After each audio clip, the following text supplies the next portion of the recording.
사랑하는 성도 여러분, 말씀드린 것처럼 오늘이 종려주일이지요. 예수님께서 공생의 마지막 한 주간을 남겨두고 예루살렘에 입성했던 그날을 기념하는 주일입니다. 그때 백성들이 예수님을 향해서 종려나무 가지, 그러니까 대추 야자나무 가지를 흔들면서 열렬히 환영을 했다고 해서 종려주일이라고 부르게 된 것입니다. 우리들도 오늘은 우리를 위해서 찾아오신 주님 온전히 맞이하는 종려주일이 되기를 기원드립니다. 그런가 하면 하나님의 뜻을 품고 성전과 제자들을 집중적으로 살피고 돌보아 주셨던 그 한 주간이기도 하지요. 이 기간 동안 골고다 고난이 우리 주님에게 찾아왔었기에 이 주간을 고난주일 그리고 고난주간이라고도 부르게 된 것입니다. 성도들은 이 주님의 고난에 함께 참여하기 위해서 금식을 하기도 했고요, 기도하며 사랑을 나누기도 했습니다. 우리 영신의 모든 지체들께서도 이 한 주간 동안 우리 주님의 경건한 삶에 참여하시는 그런 은혜가 임하시길 기원드립니다. 사랑하는 성도 여러분, 이 한 주간은 우리들 각자의 방식대로 경건에 힘을 써 주시면 좋겠습니다. 그리고 기도와 사랑으로 고난의 주님과 함께 골고다로 오르시고 부활의 새벽도 맞이하실 수 있기를 기원드립니다. 우리 교회에서도 월요일부터 금요일까지는 매일 새벽 고난주간 특별 새벽 기도회를 준비했어요. 회복의 때에 거룩의 중심이 온전하게 세워지기를 바라는 그런 기도의 시간이 되시기를 기원드립니다. 성금요일 저녁에는 주님의 십자가 고난을 묵상하면서 우리는 주님 십자가 외면하지 않겠노라고 결단하는 그런 예배도 드리게 됩니다. 성도님들께서는 이 시간을 꼭 준비해 주시고 찬양과 기도, 말씀의 예배에 꼭 함께 해 주시기를 또한 부탁드립니다. 성도 여러분, 이 고난주간 우리 성도들에게 가장 중요한 일이 무엇이겠습니까? 바로 예수님을 잘 믿는 것이지요. 이것보다 중요한 일은 없는 겁니다. 그런데 이것은 또 생각을 해보니까 십자가를 떠나서는 생각할 수도 없는 일이었어요. 예수님께서 지셨던 십자가에서 나의 구원이 일어나고 있기 때문입니다. 그래서 오늘 우리가 봉독했던 고린도전서 1장 18절은 십자가의 도가 멸망하는 자들에게는 미련한 것이요 구원을 받는 우리에게는 하나님의 능력이라고 그렇게 말씀하고 있는 겁니다. 우리 주님의 십자가가 가장 고귀하다라는 고백이지요. 이 주님 십자가에 우리를 향하신, 나를 향하신 하나님의 마음이 나타나 있다라는 그런 고백인 것입니다. 종료주일인 오늘 우리들도 이 하나님의 마음을 잘 묵상할 수 있으면 좋겠어요. 우리를 향하신 이 하나님의 마음, 십자가는 어떻게 표현하고 있는 것이겠습니까?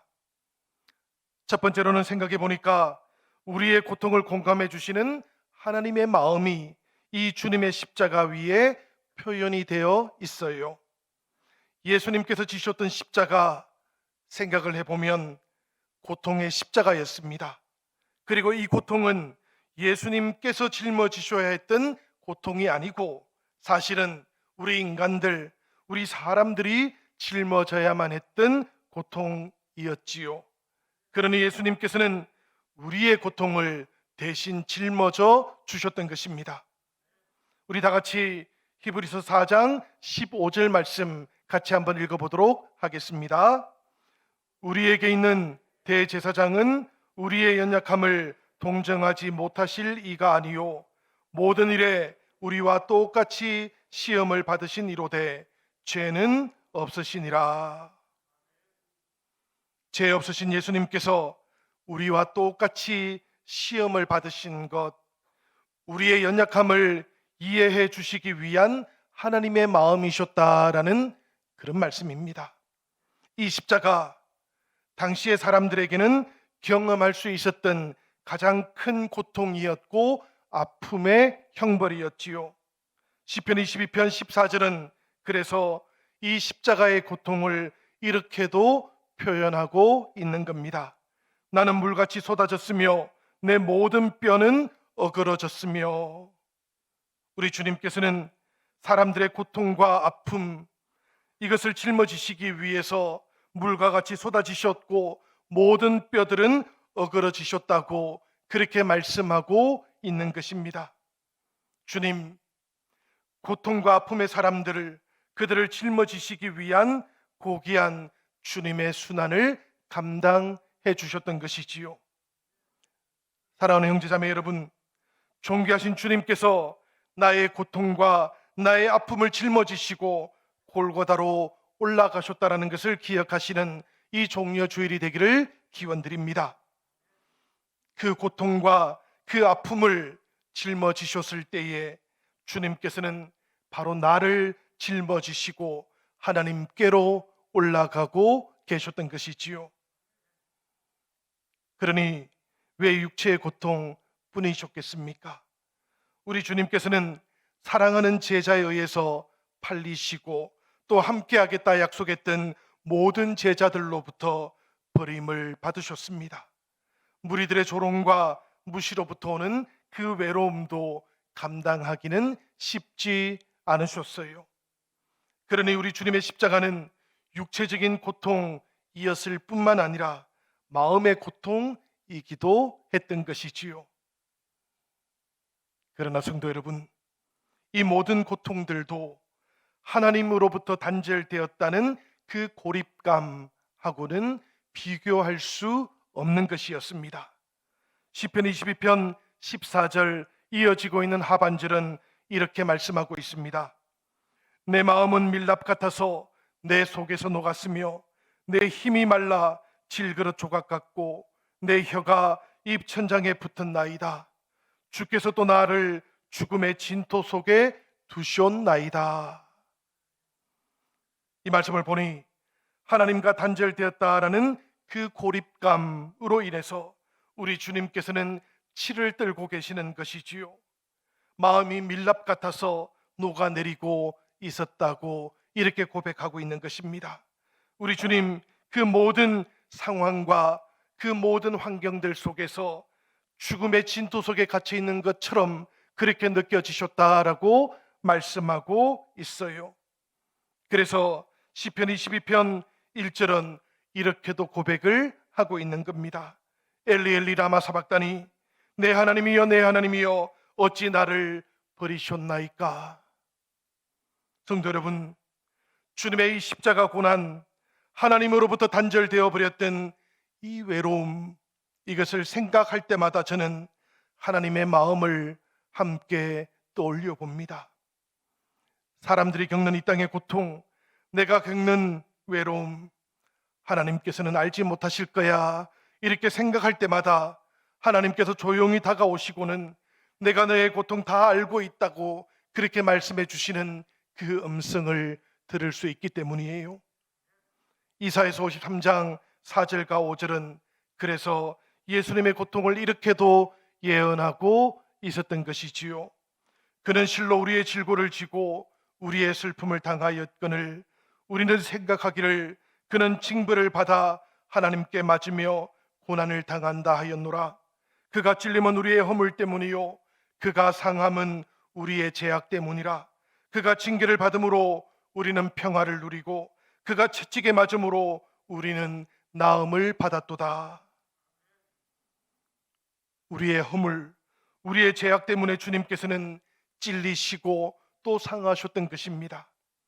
오늘 내가 하나님과 평화를 누리고 오늘 내가 하나님 앞에서 나음을 입은 것, 이것은 주님께서 나를 대신해서 징계를 받아주셨고 채찍에 맞아주셨기 때문인 것입니다. 그러니 성도 여러분, 힘들고 어려우실 때에 환경과 상황만 바라보지는 않으실 수 있기를 부탁드립니다. 지칠 때마다 우리 주님의 십자가를 바라보시는 영신의 모든 가족들이 되기를 기원드립니다. 내가 너를 알고 너와 함께 하고 있단다. 이렇게 말씀해 주시는 우리 하나님의 음성을 들으시는 이 고난 주간이 되시기를 기원드립니다. 두 번째로는 여러분, 이 십자가를 통해서 우리들은 죄를 다루고 계시는 하나님의 마음을 만날 수가 있어요. 본래 십자가는 사형 도구였습니다. 가장 큰 죄로 여겨졌던 국가 반역죄를 저지른 사람들, 그들을 처형할 때 사용했던 형벌의 도구였지요. 그만큼 가혹했고 그만큼 비참했다라는 그런 뜻입니다. 그래서 로마 사람들은 아무리 흉악한 죄를 저질렀다고 할지라도 로마 사람들은 최소한 십자가 형벌 당하지 않도록 그렇게 법으로 정해놓고 있기도 했던 것이지요. 그런데 여러분, 하나님께서 성육신 하시고는 바로 이 십자가의 형벌을 짊어져 주셨던 것입니다. 생각해 보면 우리는 죄를 죄로 잘 알지 못할 때가 많이 있어요. 또 생각해 보면 죄 짓는 것이라든지 이 죄의 결과들을 심각하게 생각하지 않을 때도 있습니다. 우리들 모두는 다 예수 그리스도를 믿는 믿음 안에서 은혜로 이미 의롭다고 그렇게 여겨지고 있지만 동시에 여전히 죄의 영향을 받으면서 이 땅을 살아가고 있기 때문입니다. 그런 우리들에게 주님의 십자가를 통해서 하나님께서는 죄라는 것이 얼마나 무서운 것인가를 알려주고 계시는 것이지요. 여러분, 사실 우리들은 본질적으로 살펴보면 허물과 죄 속에 죽어있던 존재들이었습니다.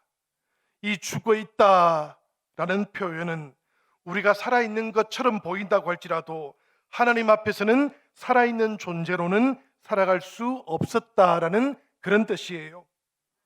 하나님 앞에서는 회복된 영혼의 시간, 영생의 시간이 아직 주어져 있지 않았었다라는 그런 뜻입니다. 에베소서 2장 1절은 그래서 이렇게 말씀하고 있었던 것이지요.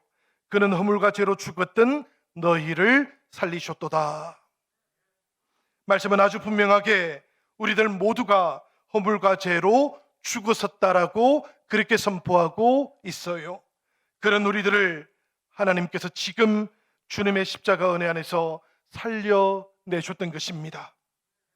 성도 여러분, 저는 이 제약된 모습 다윗을 통해서도 발견을 합니다. 사실 다윗이 바세바를 빼앗았던 일, 우리아를 죽였던 일 생각해 보면 왕으로서는 크게 허물이 되지 않았을 수도 있었을 것 같아요. 그렇지만 이것이 죄가 되었던 이유가 따로 있었던 것이지요. 이 다윗이 하나님의 뜻을 따랐던 종이었기 때문입니다. 나단 선지자가 와서 이 일이 얼마나 잘못된 일인지를 알려주었을 때까지 다윗은 죄가 죄인 줄도 모른 채 살아왔던 것입니다. 그러나 죄를 깨닫고 나니까 이 죄가 자신에게서 어떤 것들을 빼앗아 가버렸는지도 다 깨닫게 되었던 것이지요. 시편 51편은 바로 이 깨달음이 시가 되었던 고백인 것입니다. 시편 51편 6절은 이렇게 고백이 되고 있어요. 주께서는 중심이 진실함을 원하시오니 내게 지혜를 엄밀히 가르치시리로다. 죄를 짓고 나니까 지혜를 잃어버렸고, 그리고 나니까 인생의 모든 방향 감각도 마비되어 버렸다라는 그런 뜻입니다. 12절은 이렇게도 고백이 되고 있어요. 주의 구원의 즐거움을 내게 회복시켜 주시고 자원하는 심령을 주사 나를 붙드소서. 제가 삶 속에 남아서 구원의 기쁨, 즐거움도 빼앗아 가버렸던 것이지요. 죄로 인해서 사명을 잃어버리고 나니까 성령은 사라졌고 공허함이 자기 속에 가득했었다라는 것을 깨닫게 되었던 것입니다. 그래서 다윗은 이렇게 고백했던 것이지요. 나를 주 앞에서 쫓아내지 마시며 주의 성령을 내게서 거두지 마옵소서. 다윗은 예배도 할 수 없는 자가 되어버렸습니다. 16절의 말씀 우리 다 같이 한번 읽어보도록 하시지요. 다 같이 읽겠습니다. 주께서는 제사를 기뻐하지 아니하시나니 그렇지 아니하면 내가 드렸을 것이라. 주는 번제를 기뻐하지 아니하시나이다. 성도 여러분, 왜 주님께서 제사를 기뻐하지 아니하실까요? 왜 하나님께서 번제를 기뻐하지 아니하실까요? 다윗에게 허물이 있었기 때문입니다. 다윗에게 죄가 있었기 때문이었습니다. 다윗은 하나님 앞에 고백했고 철저하게 회개를 하고 나서야 비로소 용서함을 받게 되었어요. 다시 하나님 앞에 의로운 제사, 온전한 번제를 드릴 수 있게 되었던 것입니다. 그런데 여러분, 이렇게 용서받았던 다윗도 회개에 합당한 대가는 치루어야만 했던 것이지요. 저는 생각을 해보았습니다. 하나님께서는 왜 죄는 용서해 주시면서도 죄에 따르는 결과는 치르도록 하셨던 것일까? 생각해 보면 다윗에게 이 죄라는 것이 얼마나 무서운 것인가를 각인시켜주고 싶으셨기 때문입니다. 우리들도 똑같아요, 여러분. 우리가 십자가를 바라볼 때에 우리들도 죄를 분명하고 단호하게 다루고 계시는 하나님의 마음을 알아볼 수 있어야 하는 겁니다. 죄에 대해서는 하나님의 자비와 긍휼을 기대할 수 없기 때문이에요. 그래서 우리 하나님께서는 예수 그리스도께서 사람들의 죄를 넘겨받게 되었을 때에 자신의 독생자를 그렇게 참혹한 십자가로 내어주셨던 것입니다. 그 고통의 십자가에서 죄의 대가를 치르도록 하셨던 것이지요. 이 예수 그리스도의 십자가 보혈로 인해서 우리의 죄가 용서받게 되었던 것입니다. 이 십자가의 보혈의 공로 그 안에서 우리들은 더 이상 죄의 저주 아래에 있지 않을 수 있게 되었던 것이지요. 사랑하는 여러분, 우리가 십자가를 바라보는 동안 이 은혜도 온전하게 만날 수 있는 순환주간이 되기를 기원드립니다. 갠민숭 달팽이라는 게 있어요, 여러분. 우리 사진을 통해서 한번 보실까요? 이렇게 생겼어요. 그런데 여러분, 이렇게만 생긴 것은 아닙니다. 그 다음 사진을 보면 전혀 다르게 생겼지요. 이렇게 전혀 다른 갠민숭 달팽이가 3,000종이나 있다 그럽니다. 그런데 여러분, 민숭 달팽이라는 이름에서 우리가 알 수 있는 것처럼 이 달팽이에게는 집이 없어요. 집이 없으니까 이 달팽이 어떻게 했겠습니까? 이 바닷가에서 그리고 바닷속에서 사는 동안 독특한 방어 메커니즘을 만들어내었던 거예요. 주변의 환경들 속에 자기 피부를 맞추어 버렸던 겁니다. 이렇게 다양하게 다른 모습을 가지게 되었던 것이지요. 이 갯민숭 달팽이는 자기 몸에 기생충이 침범을 하면 조금도 주저하지 않고 스스로 목을 잘라서 몸통을 버려버린다고 합니다. 그런데 놀라운 것은 이 달팽이가 그래도 죽지를 않아요. 몸통이 잘린 이 머리가 다시 자라고 새 생명을 이어가도록 그렇게 발전되어 왔던 겁니다. 이 갯민숭 달팽이의 생명력을 생각하다 보면 죄 지은 손과는 단절해서라도 하늘의 생명을 누리라고 말씀해 주셨던 예수님의 말씀이 떠오릅니다.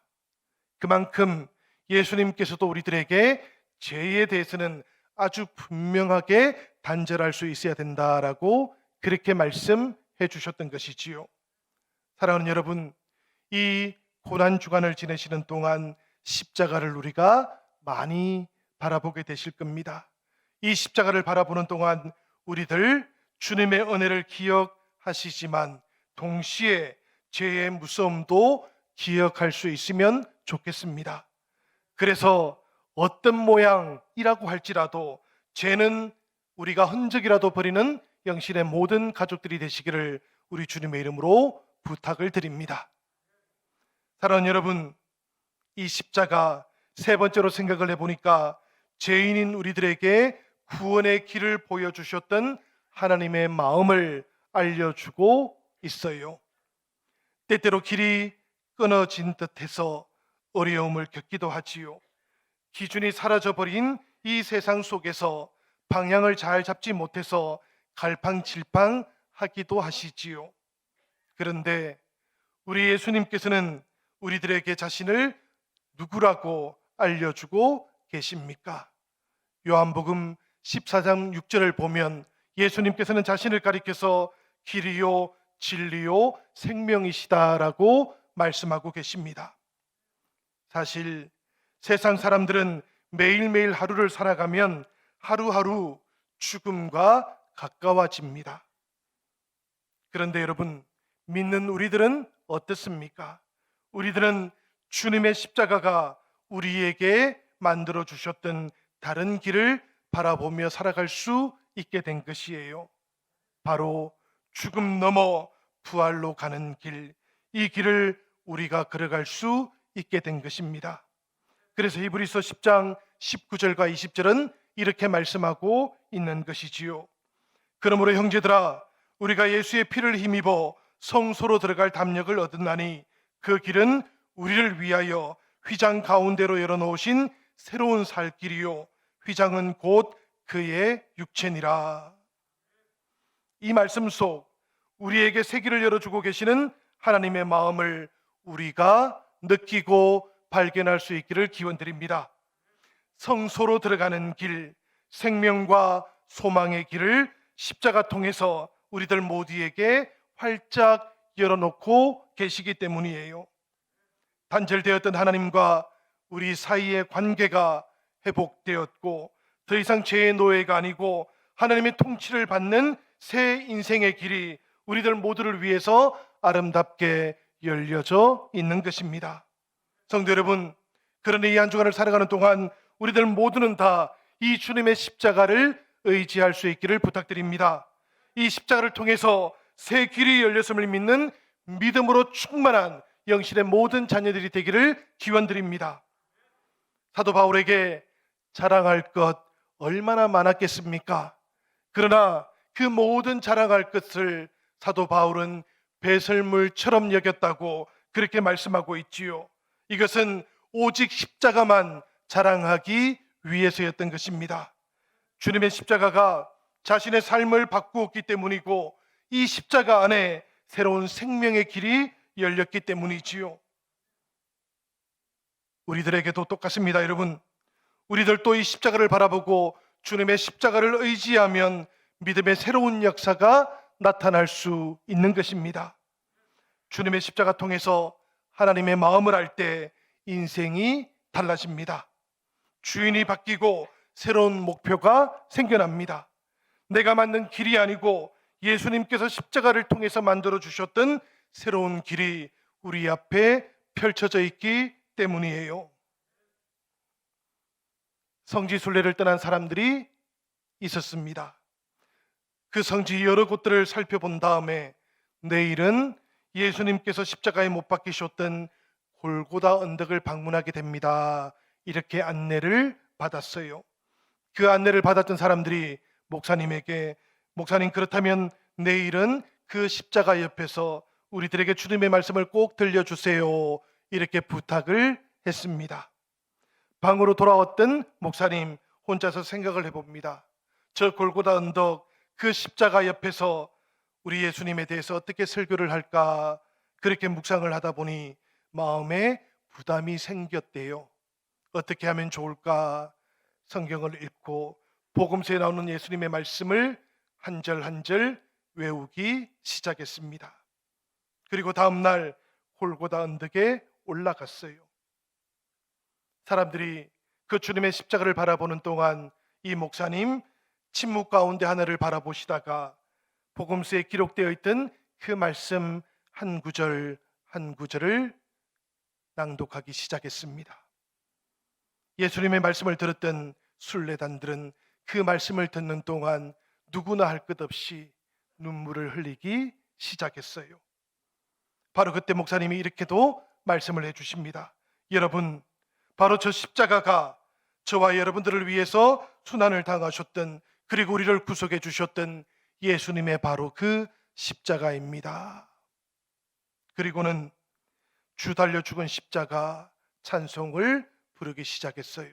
모든 사람들이 한 목소리가 되어서 마음을 다해서 눈물을 흘리며 이 찬송을 하나님께 올려드렸습니다.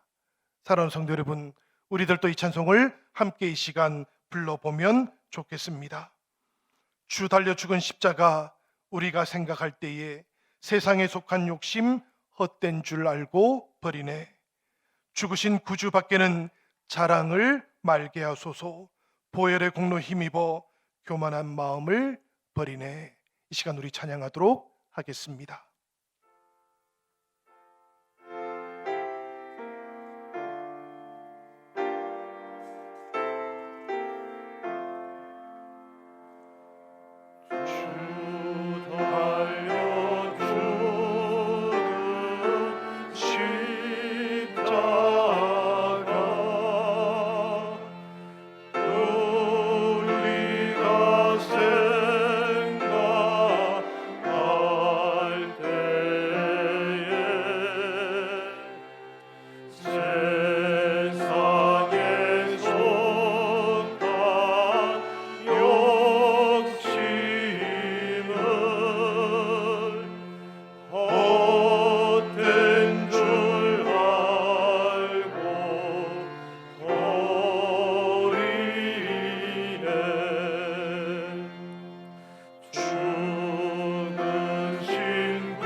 보혈의 공로 힘입어 보혈의 공로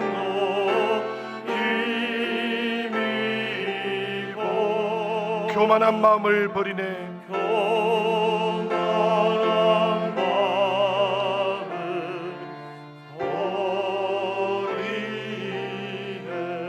버리네. 사랑하는 성도 여러분, 이 시간 우리 다 같이 일어나서 결단하며 하나님 앞에 찬양하기를 원합니다. 하나님께서는 우리들을 위해서 주님을 보내어 주셨고, 그 못 박힌 손과 발을 우리가 바라봅니다. 그 손과 발에 우리 주님의 큰 자비가 나타나셨습니다. 가시로 만든 면류관, 우리를 위해 쓰셨던 것을 우리가 깨달을 수 있기를 기원합니다.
온 세상 만물 가져도 온 세상 만물 가져도 주 은혜 못다 갚겠네.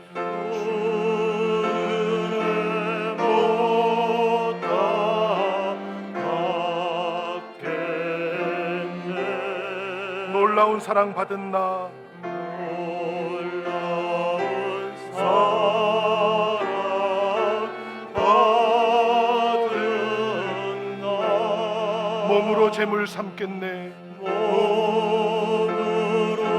재물 삼겠네. 놀라운 사랑 받은 나,